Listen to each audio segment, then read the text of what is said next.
Saya ingin masuk di asas legalitas terkait dengan mensreya. Hasil penelitian Mas Roy, Bang Rismon, dan kemudian Dr. Tifa, jangan dipersamakan dengan apa yang dilakukan oleh dua terpidana sebelumnya, yaitu Gus Nur dan Bambang Tri. Gus Nur dan Bambang Tri itu fakta-fakta hukumnya berbeda, konstruksi hukum peristiwa pidananya juga berbeda. Basis yang mereka lakukan juga sangat berbeda, ya. Alat bukti dan barang bukti yang disita oleh penyidik juga sangat berbeda, jauh sekali. Peristiwa itu tidak bisa kita tarik untuk kemudian kita sama-samakan dalam perkaranya Mas Roy. Mas Roy Suryo, Bang Rismon, dan Dr. Tifa, basisnya adalah penelitian ilmiah. Itu yang membedakan dengan Gus Nur dan Bambang Tri. Kalau penelitiannya ilmiah, maka mensreanya itu nggak ada. Karena yang ingin dijawab oleh Mas Roy, Bang Rismon, dan kemudian Dr. Tifa adalah menjawab satu missing link yang selama ini terjadi di publik terkait dengan ijazah Pak Jokowi sejak kasusnya Bambang Tri dan Gus Nur, di mana ijazah tersebut juga tidak pernah ditunjukkan di dalam persidangan. Jadi tidak benar apa yang disebut oleh saudara Andi Azwan, bahwa ijazah itu akan ditampilkan di persidangan. Rangkaian persidangan pidana dan perdata, ijazah itu tidak pernah muncul. Dan yang terakhir, kami pernah mempertanyakan juga, kebetulan saya juga salah satu kuasa hukum dari pemohon sengketa informasi publik di Komisi Informasi Pusat. Terkonfirmasi kemarin kami periksa, ini fakta persidangan ya, yang sampaikan ini fakta persidangan. Ini bukan omon-omon ya. Karena yang kami periksa itu adalah pihak KPU resmi. Kemarin saya mengejar saksi. Apakah saudara saksi ketika pada saat pemilu 2014 dan 2019 pernah nggak melakukan otentikasi terhadap ijazah Pak Jokowi? Ya. Hasilnya mencengangkan. Ternyata tidak pernah dilakukan otentikasi oleh KPU. Ini fakta persidangan, tidak bisa dibantah. Dan itu keterangan resmi yang diberikan oleh KPU. Yang dilakukan itu hanya verifikasi terhadap ijazah fotokopi yang dilegalisir. Tetapi aturan perundang-undangan, kemudian kalau kita mau bicara kebenaran dokumen, itu kan harus dilakukan dulu yang namanya otentikasi. Otentikasi itu berdasarkan ahli kemarin yang kami periksa juga, itu kan minimal ada 3. Pertama dilihat isinya, kemudian yang kedua dilihat strukturnya, dan yang ketiga dilihat formatnya.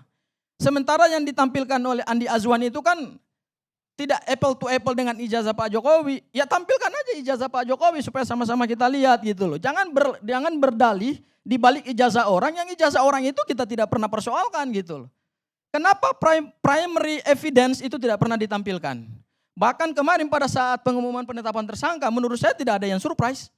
Karena memang penyidikan itu tujuannya adalah membuat perkara menjadi terang benderang dengan mengumpulkan bukti baik alat bukti maupun barang bukti guna menemukan tersangka.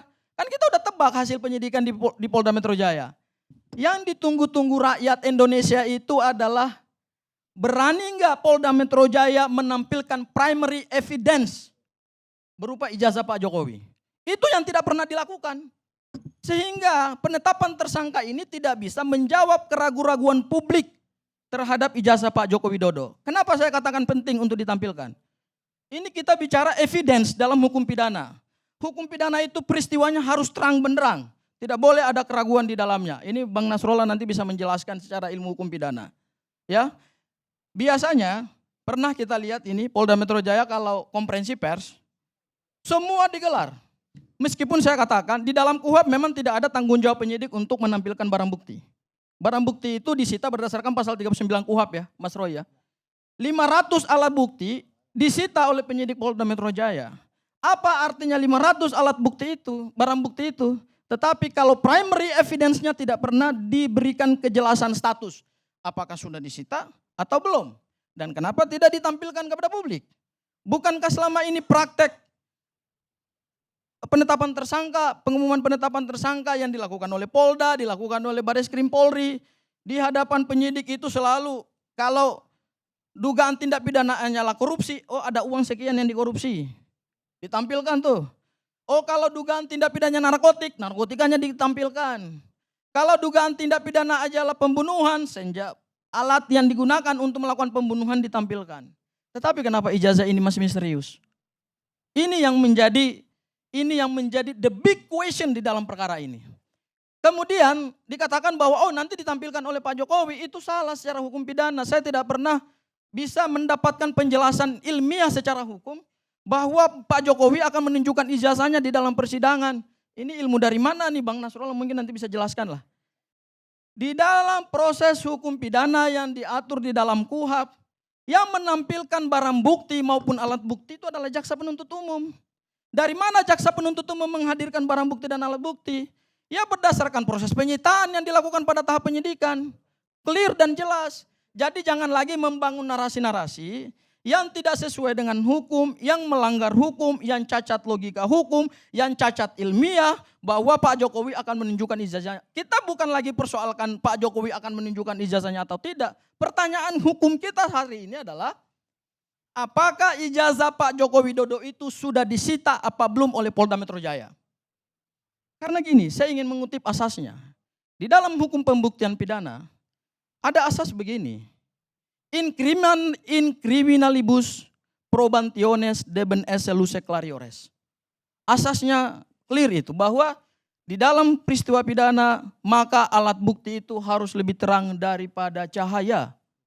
Ini cahayanya udah terang, tapi alat buktinya harus lebih terang lagi. Kenapa? Karena orang ditersangkakan dan akan ditahan. Akan dibatasi hak-haknya sebagai seorang manusia bebas gitu. Apalagi kemudian dipenjarakan. Maka kemudian ilmu hukum pidana itu membatasi dengan ketat. Seperti itu, barang alat bukti maupun barang bukti. Jadi kita nih bertanya, beberapa bulan terakhir ini, bahkan hampir beberapa tahun terakhir ini, sebetulnya ijazah Pak Jokowi itu aslinya ada apa enggak sih? Kalau kemudian ada, kenapa nggak pernah ditampilkan? Kenapa di dalam setiap diskusi penjelasan kepada publik, baik dari pihak penyidik maupun juga dari pendukung Pak Jokowi, kenapa nggak pernah ditampilkan primary evidence, bukti utama? Kalau dia asli, ya akan kelihatan asli. Kalau palsu, akan kelihatan palsu juga. Nggak perlu disembunyikan lah barang ini. Ini bukan barang misterius kok. Kita mentersangkakan orang ini, 8 orang anak bangsa ditersangkakan dalam perkara pidana ini. Apakah kita ingin mentersangkakan mereka seperti Bambang Tri dan Gus Nur dengan hanya bermodalkan barang bukti fotokopi? Terus di mana pertanggungjawaban penegakan hukum kita? Bagaimana akuntabilitas, kredibilitas dan profesional aparat penegak hukum dalam menjalankan ilmu hukum pidana, dalam menjalankan pidana formil dan pidana material? Rusak ini sistem hukum pidana kita kalau begini. Criminal justice system kita dirusak oleh aparat penegak hukum sendiri. Baik. Seperti itu, Mas.